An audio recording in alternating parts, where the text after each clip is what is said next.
Hello everyone, welcome back to my daily cooking vlogs. ಬೆಳಗ್ಗೆನೇ morning breakfast routine start ಮಾಡ್ಕೊಂಡಿದ್ದೀನಿ. ಇವತ್ತು ವರ್ಕೌಟಿಗೆ ಹೋಗಿರಲಿಲ್ಲ, so ಹಾಗಾಗಿ ಪಾಲಕ್ ಸೊಪ್ಪು ಮನೆಯಲ್ಲಿ ಮೇಲ್ಗಡೆ ಇದು 4ನೇ ಬ್ಯಾಚ್ ನಾನು ತಗೋತಾ ಇರೋದು.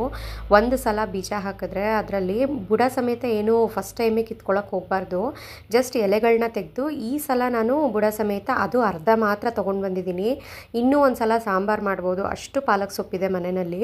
ಸೊ ಅದನ್ನೆಲ್ಲ ನೀಟಾಗಿ ವಾಶ್ ಮಾಡಿ ಬಿಡಿಸಿ ಇಟ್ಟಿದ್ದೀನಿ. ಪಾಲಕ್ ಸೊಪ್ಪೊಂದು ಪೂರಿ ಮಾಡೋಣ ಅಂತ ಇವತ್ತು. ಸೊ ನೋಡಿ, ಒಂದು ಕಟ್ಟ ಆಗೋಷ್ಟು ಪಾಲಕ್ ಸೊಪ್ಪು ಸಾಕು ಪೂರಿಗೆ ಮಾತ್ರ.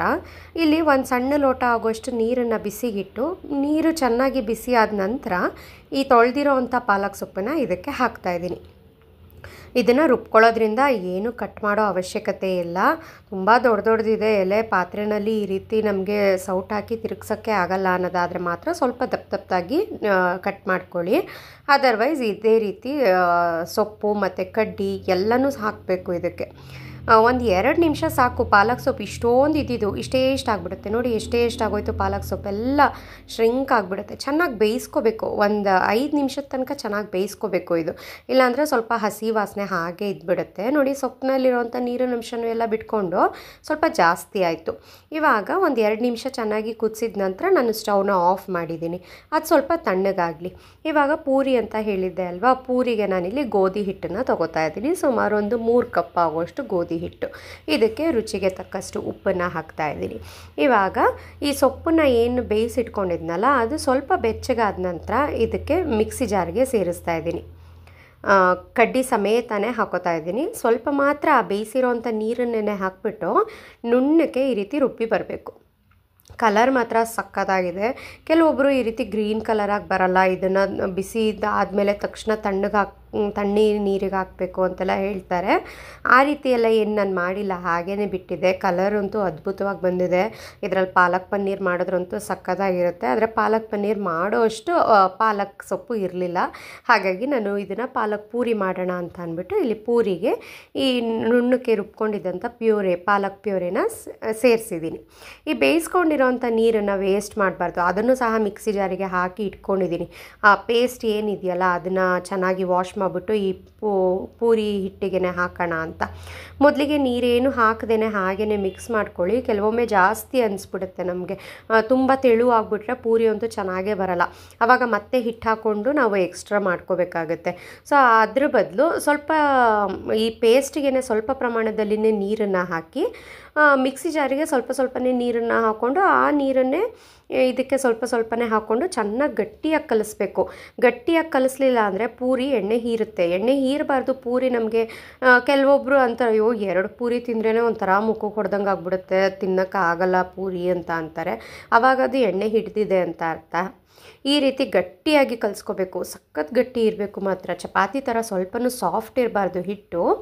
ಈ ರೀತಿ ಕಲಸಿ ಒಂದು 2 ನಿಮಿಷ ಬಿಡಿ ಅಷ್ಟೇ. ಜಾಸ್ತಿ ಹೊತ್ತು ನೆನೆಸೋದಕ್ಕೂ ಏನೂ ಅವಶ್ಯಕತೆ ಇಲ್ಲ. ಮಾಡಿದ ತಕ್ಷಣವೂ ಸಹ ಪೂರಿನ ಮಾಡ್ಬೋದು, ಚೆನ್ನಾಗಿ ಬರುತ್ತೆ. ಅದೊಂದು 2 ನಿಮಿಷ ಅಲ್ಲಿ ಆ ಕಡೆ ನೆನೆಯೋ ಅಷ್ಟರಲ್ಲಿ ಇಲ್ಲಿ ನಾನು ಪೂರಿಗೆ ಬಾಂಬೆ ಸಾಗು ಮಾಡ್ತಾಯಿದ್ದೀನಿ, ಅಥವಾ ಆಲೂಗೆಡ್ಡೆ ಸಾಗು ಅಂತಲೂ ಹೇಳ್ತಾರಲ್ಲ, ಅದನ್ನು ಮಾಡ್ತಾಯಿದ್ದೀನಿ. ಇಲ್ಲಿ ಎಣ್ಣೆಗೆ ಸ್ವಲ್ಪ ಸಾಸಿವೆ, ಜೀರಿಗೆ, ಇಂಗು ಮತ್ತು ಕರಿಬೇವಿನ ಪುಡಿ ಹಾಕ್ಕೊಂಡಿದ್ದೀನಿ. ಆ ಸಾಸಿವೆ ಎಲ್ಲ ಚಿಟ್ಕೊಟ್ಟಿದ ನಂತರ ಒಂದು 4ರಿಂದ 5 ಹಸಿರು ಮೆಣಸಿನ್ಕಾಯಿನ ಸ್ಲಿಟ್ ಮಾಡಿ ಹಾಕಿದ್ದೀನಿ. ಈ ಬಾಂಬೆ ಸಾಗು ಯಾವಾಗ ಮಾಡಿದ್ರೂ ಸ್ವಲ್ಪ ಸಪ್ಪೆ ಅಂತ ಅನಿಸುತ್ತೆ.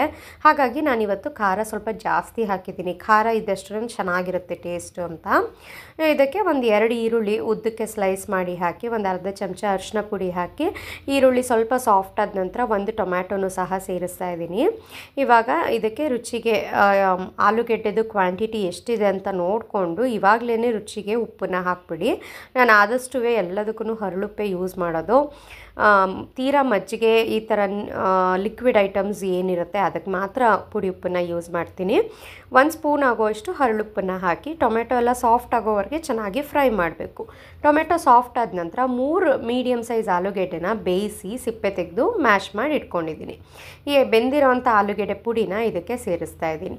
ಈ ಆಲೂಗೆಡ್ಡೆ ಪುಡಿ ಹಾಕಿದ ನಂತರನೇ ಇದಕ್ಕೆ ಇವಾಗಲೇ ಕೊತ್ತಂಬರಿ ಸೊಪ್ಪನ್ನು ಹಾಕ್ತಾ ಇದ್ದೀನಿ ನಾನು. ಒಳ್ಳೆ ಫ್ಲೇವರ್ ಬಿಟ್ಕೊಳ್ಳುತ್ತೆ, ಕುದೀತಾ ಅದರದ್ದು ಫ್ಲೇವರ್ ಚೆನ್ನಾಗಿ ಕೊಡುತ್ತೆ. ಹಾಗಾಗಿ ಇವಾಗಲೇ ಹಾಕ್ತಾಯಿದ್ದೀನಿ. ಬೇಡ ಅಂದರೆ ಲಾಸ್ಟಲ್ಲಿ ಬೇಕಾದ್ರೆ ಹಾಕ್ಕೋಬೋದು. ಆಲೂಗೆಡ್ಡೆನ ಈ ಮೊದಲಿಗೆ ಇದಕ್ಕೆ ಒಗ್ಗರಣೆ ಜೊತೆ ಮಿಕ್ಸ್ ಮಾಡಿಬಿಟ್ಟು 1 ಲೋಟ ನೀರು ಹಾಕಿದೆ. ತುಂಬ ಡ್ರೈ ಅನ್ನಿಸ್ತಾ ಇತ್ತು ನನಗೆ, ತಳ ಹಿಡಿತಾ ಇದೆ ಅಂತ. ಹಾಗಾಗಿ 1 ಲೋಟ ನೀರು ಹಾಕಿದ್ದೀನಿ ನಾನು. ಸ್ವಲ್ಪ ಕುದಿ ಬರ್ತಾ ಇದ್ದ ಹಾಗೆಯೇ ಈ ಸಾಗು ನಮಗೆ ಯಾವ ಹದಕ್ಕೆ ಬರಬೇಕೋ ಅಷ್ಟು ನೀರು ಹಾಕ್ಕೋಬೇಕು. ಇವಾಗ ಇಲ್ಲಿ ಈ ಸ್ಪೂನ್ನಲ್ಲಿ 2 ಸ್ಪೂನ್ ಆಗೋಷ್ಟು ಕಡಲೆ ಹಿಟ್ಟನ್ನು ಸ್ವಲ್ಪ ನೀರಿನಲ್ಲಿ ಮಿಕ್ಸ್ ಮಾಡಿ ಈ ರೀತಿ ಪೇಸ್ಟ್ ಮಾಡಿ ಇಟ್ಕೊಂಡಿದ್ದೀನಿ. 2 ಸ್ಪೂನ್ ಸಾಕು, ಜಾಸ್ತಿ ಬೇಡ, ಇಷ್ಟೇ ಸಾಕು. ಇದು ಗಟ್ಟಿ ಆಗಿಬಿಡುತ್ತೆ. ಇದು ಸಾಗು ಜಾಸ್ತಿ ಹಾಕ್ಬಿಟ್ರಂತೂ ಸ್ವಲ್ಪನೂ ಚೆನ್ನಾಗಿರಲ್ಲ.